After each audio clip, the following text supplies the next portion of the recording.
Hello everyone, welcome to my channel. तो हम लोग पढ़ेंगे चैप्टर 22 जी। ठीक है, तो ये क्या बताता है? Behaviour of perfect gases and kinetic theory of gases. Behaviour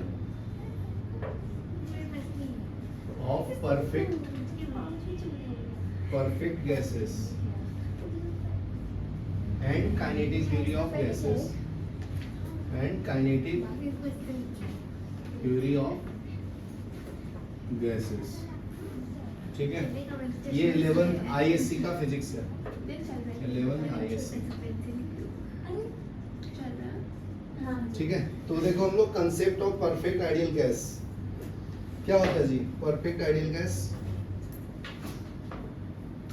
perfect कुछ होता है क्या? परफेक्ट कुछ नहीं होता, बराबर होता है। So it strictly obey the Boyle's law and Charles law and law of partial pressure under condition of temperature and perfect gas. तो परफेक्ट गैस क्या है? ये लॉ फॉलो करेगा, ये स्ट्रिक्टली फॉलो या obeys Boyle's law, Charles law,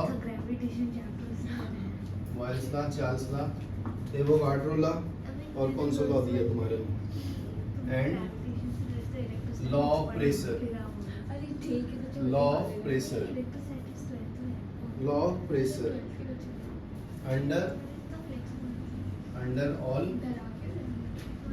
conditions of temperature and pressure। ठीक है, तो ये फर्स्ट रूल है।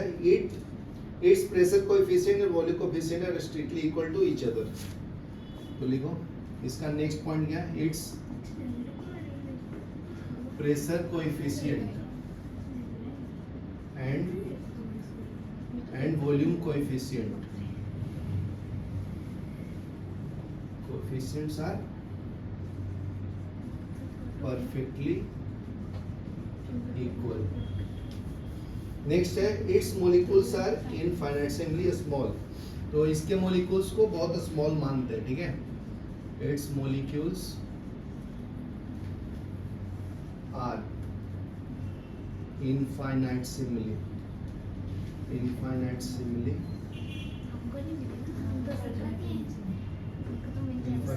small। चौथा पॉइंट क्या है? there is no force of attraction between molecules। there is no force of attraction between molecules। ठीक है, तो इक्वेशन ऑफ आइडियल गैस क्या होता है जी? PV इक्वल टू nRT होता है ना। Equation of ideal gas PV is equal to nRT। ठीक है, दो कंडीशन के लिए क्या लिखूंगा? P1 V1 equal to P2 V2। तो अगर दो कंडीशन है तो क्या लिखेंगे? ये आएगा P1 V1 is equal to RT1, मतलब P1 V1 by T1 is equal to constant R। R क्या है? Gas constant. R का वैल्यू कितना होता है? 8.314 जूल पर मोल केल्विन। ठीक है, P1 प्रेशर है, V वॉल्यूम है, प्रेशर, T1 क्या है? टेम्परेचर है। ठीक है, तो दोनों कंडीशन के लिए क्या लिख सकता हूँ? P2 V2 by T2 is equal to R। तो इक्वेशन 1 एंड 2 से क्या है? राइट वाला इक्वल है तो लेफ्ट वाला भी इक्वल होगा। तो P1 V1 by T1 is equal to P2 V2 by T2। ठीक है, अगर नंबर ऑफ मोल्स भी अलग होगा तो उसके लिए एक और इक्वेशन लिख लो। P1 V1 by N1 T1 is equal to P2 V2 by N2 T2। ठीक है, ये लिख लो। पहले मैं एक्सप्लेन कर देता हूँ वन बाय वन लॉ। तो फर्स्ट है बॉयल्स लॉ। बॉयल्स लॉ, तो बॉयल्स लॉ ने क्या बोला था कि at constant temperature pressure is inversely proportional to volume. समझा? अगर मैं वॉल्यूम बढ़ाऊंगा तो प्रेशर क्या होगा? कम होगा, इनवर्सली प्रोपोर्शनल है। और अगर वॉल्यूम को कम करूंगा तो प्रेशर क्या होगा? इंक्रीज होगा, इनवर्सली प्रोपोर्शनल है ना, इसके कारण। तो इस प्रोपोर्शनलिटी को हटाऊंगा तो एक कांस्टेंट आएगा, P is equal to K by V। Cross multiply करूंगा तो PV is equal to K आएगा। बराबर है, यहाँ पे K क्या तुम्हारा? टेम्परेचर है। टेम्परेचर को कांस्टेंट रखा है। अगर इस रूम का टेम्परेचर कांस्टेंट है, मान लो 25 डिग्री सेल्सियस, और प्रेशर को बढ़ा रहा हूँ तो वॉल्यूम क्या होगा, कम। प्रेशर को कैसे बढ़ा सकते हैं, ये दीवार को एकदम पास पास में ला सकते हैं, मोलिक्यूल्स क्या होगा, पास में आएगा, ठीक है। तो प्रेशर बढ़ेगा तो वॉल्यूम कम होगा ना, पास में दीवार रहेंगे तो ये रूम का वॉल्यूम कम होगा ना, समझा। और दूसरा तरीका क्या है, अगर मान लीजिए प्रेशर को कम कर रहे तो वॉल्यूम बढ़ेगा, मतलब दीवार को और दूर ले जा रहे हैं तो वॉल्यूम बढ़ेगा ना रूम का। तो ये होता है बॉयल्स लॉ। तो इन्होंने क्या बोला था, स्टेटमेंट लिखना है तो लिख देता हूं, at constant temperature pressure is inversely proportional to volume. ठीक है, इसको बोलते हैं बॉयल्स लॉ। तो इसको दो कंडीशन के लिए लिखना है तो लिख सकते हो, P1 V1 is equal to P2 V2। तो P1 by P2 is equal to V2 by V1। ये इक्वेशन मिल गया बॉयल्स लॉ। ठीक है, दो कंडीशन के लिए। ठीक है, नेक्स्ट लिखते हैं हम लोग चार्ल्स लॉ। चार्ल्स लॉ क्या बोलता है जी, कि अगर प्रेशर को कांस्टेंट रखेंगे तो वॉल्यूम जो है ना वो डायरेक्टली प्रोपोर्शनल टू टेम्परेचर होता है। तो लिख लो, नेक्स्ट लॉ है चार्ल्स लॉ। चार्ल्स लॉ, तो इसमें क्या होता है, प्रेशर कांस्टेंट होता है। तो इसको डिफाइन कैसे करेंगे, at constant pressure volume is directly proportional to temperature. तो P is directly proportional to T है। यहाँ पे वॉल्यूम को क्या किया हूँ, कांस्टेंट रखा हूँ, प्रेशर को ना, तो प्रेशर कांस्टेंट रखो, वॉल्यूम को इंक्रीज करो। समझा। अगर मैं वॉल्यूम को बढ़ाऊंगा तो टेम्परेचर भी बढ़ेगा, मतलब टेम्परेचर बढ़ाएंगे तो वॉल्यूम एक्सपेंड होता है ना गैस पार्टिकल का। ठीक है, तो इसको हटाऊंगा तो V is equal to K into T आएगा। तो V by T is equal to क्या है आपका, कांस्टेंट है, मतलब समझा ना।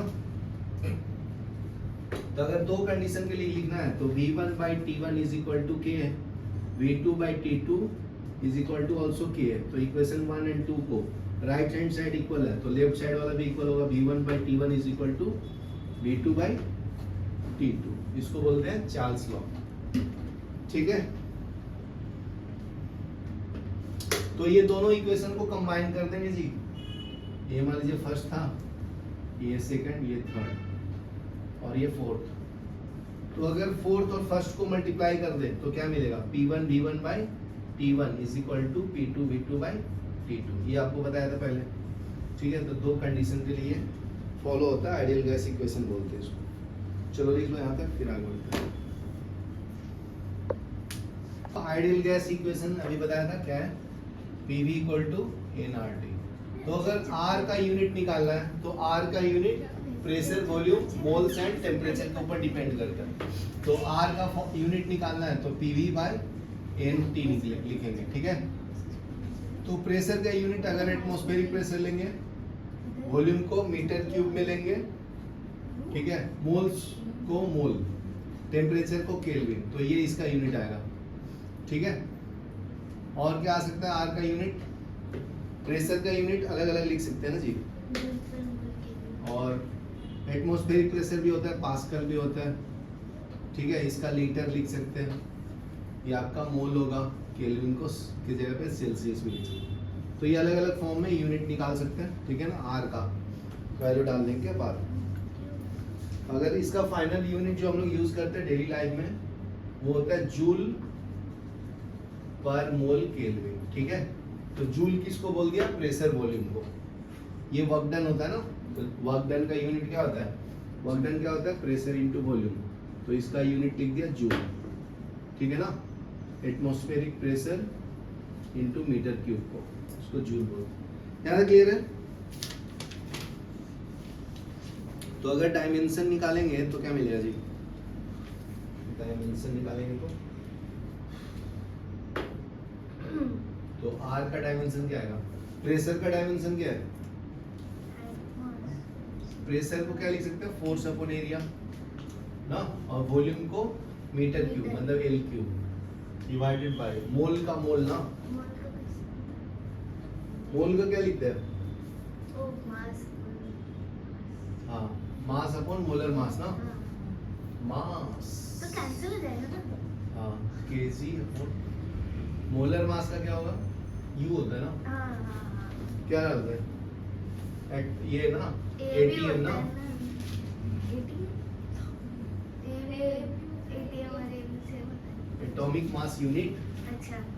ठीक है। तो यू भी लिख सकते हैं इनटू सेल्सियस का यूनिट केल्विन, टेम्परेचर का यूनिट क्या होता है, टेम्परेचर को टी ले लूं, हाँ। नहीं टी तो टेम्परेचर नहीं, वो तो उसका होता है, तो आर इक्वल टू, इसकी जगह पे क्या लिखूंगा, मास अच्छा, इनटू T जी का time। Divide by metre cube, इसका क्या होगा, एरिया का एल स्क्वायर ना, हाँ। एल क्यूब, इससे कैंसिल हो जाएगा केजी, ये मास मास कैंसिल कर देता हूँ, डिवाइडेड बाय यू इनटू के, तो आर इक्वल टू क्या बचा, acceleration g into L divided by K, U ऊपर चला जाएगा। तो एक्सेलरेशन का यूनिट क्या होता है, वेलोसिटी अपॉन टाइम, वेलोसिटी क्या होता है, डिस्प्लेसमेंट अपॉन टाइम ना, तो ए का L T raise to minus two dimension इसके अंदर डाल दो, तो R equal to L T raise to minus two, L का 1 यू के, ठीक है। ये दोनों को ऐड कर लेना, R is equal to L square T raise to minus two U by K, ये डायमेंशन होगा आर का यूनिट डायमेंशन। तो वैल्यू कैलकुलेट करता हूँ गैस कांस्टेंट का, आर का फॉर्मूला क्या मिला, पीवी बाई एन टी ना, तो इसके अंदर आर, प्रेशर का वैल्यू डालना 1.013 इंटू 10⁵ न्यूटन पर मीटर स्क्वायर, ये आपका पी का वैल्यू है, ठीक है। वॉल्यूम कितना ऑक्युपाई करता, 1 मोल में 22.4 इंटू 10⁻³ मीटर क्यूब, ठीक है, divided by number of moles कितना आ जाएगा, 1 मोल इंटू टेम्परेचर कितना होगा 273 केल्विन, बराबर है। तो इसको आप कैलकुलेट करो कितना आएगा जी, ये कैलकुलेट करोगे तो 8.314 जूल पर मोल केल्विन आएगा। तो ये फर्स्ट हो गया, ध्यान से देखना। अभी नेक्स्ट क्या होता है, आर इक्वल टू क्या है, पीवी बाई एन टी ना, तो अभी देखो मोल्स को क्या लिख सकता हूँ, मोल्स को मैं मास अपॉन मोलर मास लिख सकता हूँ, ठीक है, मोल्स अपॉन मोलर मास। और दूसरा क्या होता है, मोल्स निकालने का, मोलिक्यूल्स अपॉन एवोगाड्रो नंबर, ये दो फॉर्मूले होते हैं। यहां से आप एन निकालो, एन क्या निकालो, एन, तो इधर देखो एन के जगह पे ये डाल दो वैल्यू, तो ये क्या मिलेगा, R equal to P V by M by capital M into T, ठीक है। तो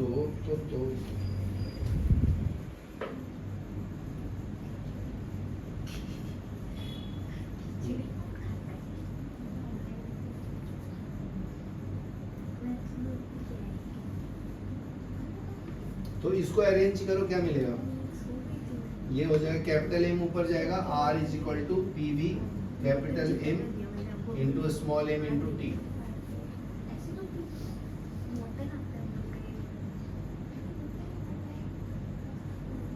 अभी ध्यान से देखना चाहिए।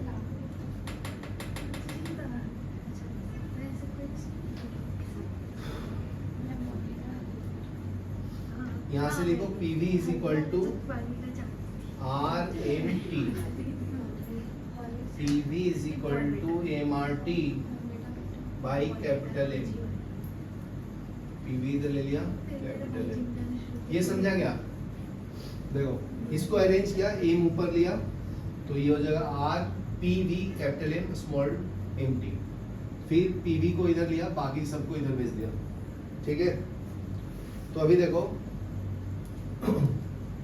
आर बाई कैपिटल एन, ठीक है, इसको मैं बोलूंगा एक नया कांस्टेंट के, ठीक है, इसको मैं के बोलूंगा, आर अपॉन एन को, ऊपर वाला क्या है, गैस कांस्टेंट है, ये आपका गैस कांस्टेंट है, और ये कैपिटल एन जो है वो मोलिक्यूल्स है, ठीक है, मोल्स निकालने के बहुत सारे 3 फॉर्मूला होता है।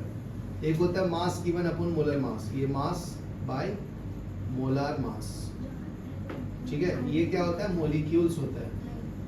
और नीचे वाला क्या है, एवोगाड्रो नंबर, एवोगाड्रोस नंबर, ठीक है। और दूसरा फॉर्मूला होता है इसी का, वॉल्यूम गिवन अपॉन 22.4 लीटर, ठीक है। तो ये तीनों फॉर्मूला याद रखना, ठीक है। तो R अपॉन एन को क्या लिख देंगे, नया कांस्टेंट K। तो ये जो फॉर्मूला में उसमें मॉडिफिकेशन क्या आ जाएगा, PV is equal to NKT, ठीक है। K क्या है, बोल्ट्जमैन कांस्टेंट बोलते हैं उसको, क्या बोलते हैं, बोल्ट्जमैन कांस्टेंट। तो इसका जो वैल्यू है ना वो मैं बता देता हूँ, K इज इक्वल टू होता है 1.38, ठीक है, 10⁻23 जूल पर मोल केल्विन, जूल पर। तो ये याद रखना। तो आइडियल गैस इक्वेशन जो है ना उसको मॉडिफाई करके हम लोग ऐसे भी लिख सकते हैं, ठीक है। R की जगह पे K यूज कर सकते हैं, लिख लो।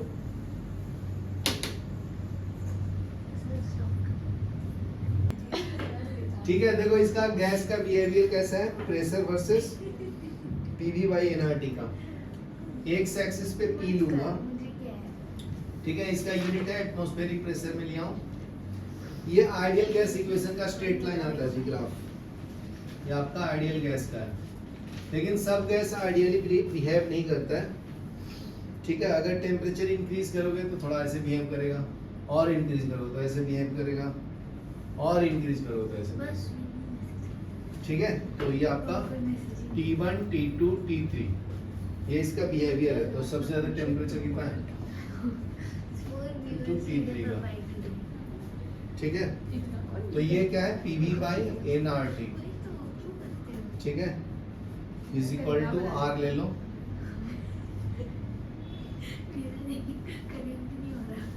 नेक्स्ट आता है kinetic theory of gas. Sir ऊपर कनेक्ट होना चाहिए वो।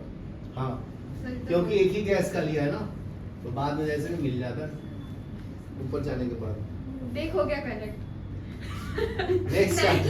नेक्स्ट टॉपिक है kinetic theory of gas, kinetic theory of gas, ठीक है। काइनेटिक थ्योरी ऑफ गैस में क्या है, concept of pressure of the gas. तो ये जो गैस है आइडियली मूव करता है चारों तरफ, तो ये इलास्टिक ओरिजिन शो करता है जी।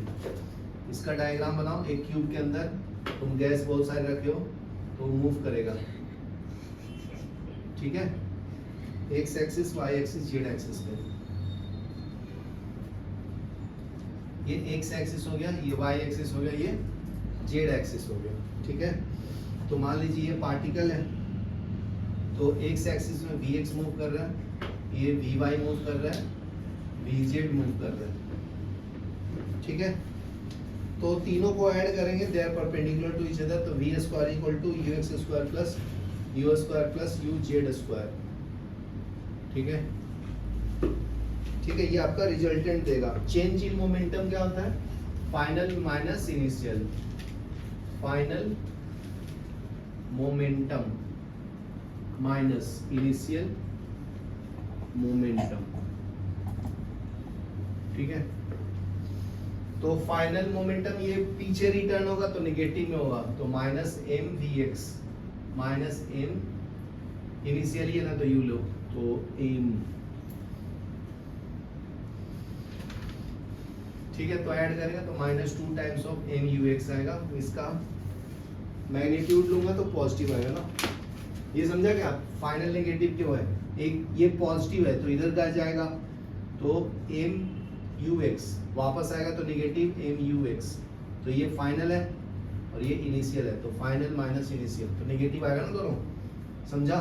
तो ये आपका चेंज इन मोमेंटम देता है, फाइनल माइनस इनिशियल निकालते हैं। तो सिर्फ एक्स एक्सिस करेंगे। हाँ रुको ना, पहले एक का तो डिराइव कर दो, ठीक है। यहाँ तक क्लियर है। अभी नेक्स्ट देखो, अभी नेक्स्ट है moment transferred from wall A in 1 second.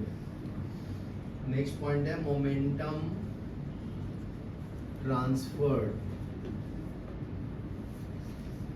To wall A in 1 second. is momentum transferred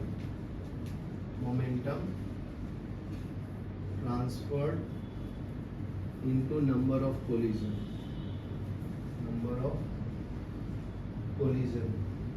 तो 2mvx ux ले लो और ये ux by 12 rate of change of momentum. तो ये कितना आएगा जी कोलिजन नंबर ऑफ कोलिजन क्या है ux by 12 क्यों लिया है कि ये लेंथ l है वापस आएगा तो l ना तो l प्लस l कितना होगा 12 ना इसलिए 12 समझा। अरे कोलिजन का मतलब क्या होता है भैया ये लेंथ l है यहाँ से गया ऐसे गया वापस कोलाइड हो गया है ना हाँ, तो टोटल डिस्टेंस 12 समझा हाँ, उसको कोलिजन बोलते हैं। और ये चेंज इन मोमेंटम ये नंबर ऑफ कोलिजन पर सेकंड। तो दोनों को मल्टीप्लाई करो कितना आता है 2 कैंसिल तो m u x square upon l ना ये समझा। U square अरे u into u क्या होता है मैडम U square होगा।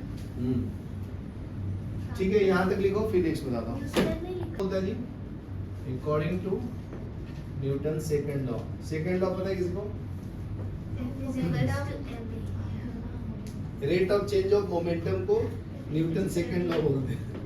तो it is defined as rate of change of momentum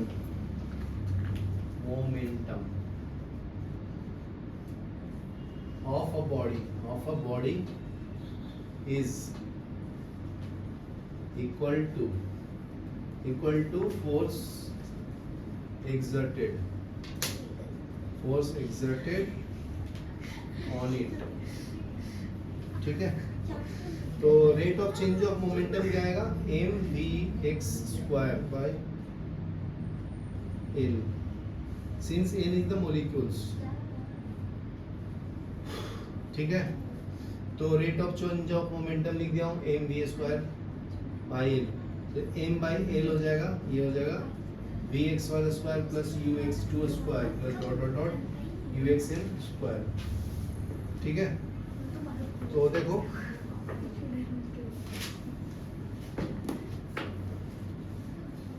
area of the wall is L square है ना एरिया ऑफ वॉल कितना होगा एल स्क्वायर। तो P क्या होगा pressure exerted pressure equal to force upon area होता है ना hello pressure equal to force upon area. तो ये तुम्हारा फोर्स हो गया एरिया को एल स्क्वायर से मल्टीप्लाई करो तो ये m by L square into L और इसको ऐड करो U X one square plus U X two square. ये कहाँ से है नंबर ऑफ पार्टिकल ये पार्टिकल 1 दिस वेलोसिटी से मूव कर रहा है 2 ये पार्टिकल से n ये पार्टिकल से मूव कर रहा है समझा ना। सबका स्पीड अपना अपना अलग अलग होगा ना हर एक पार्टिकल का। तो देखो ये एल स्क्वायर इंटू एल मिलकर क्या मिलेगा m बाई वी वी क्या है वॉल्यूम क्या होता है length into width into height ना। अगर तीनों इक्वल है तो एल इंटू एल होगा दैट इज एल क्यूब। तो देखो यहाँ पे एल क्यूब आ गया ना उसके जगह पे मैं क्या लिख दिया वॉल्यूम लिख दिया ये you x square plus U X two square plus dot dot dot U X N square. ठीक है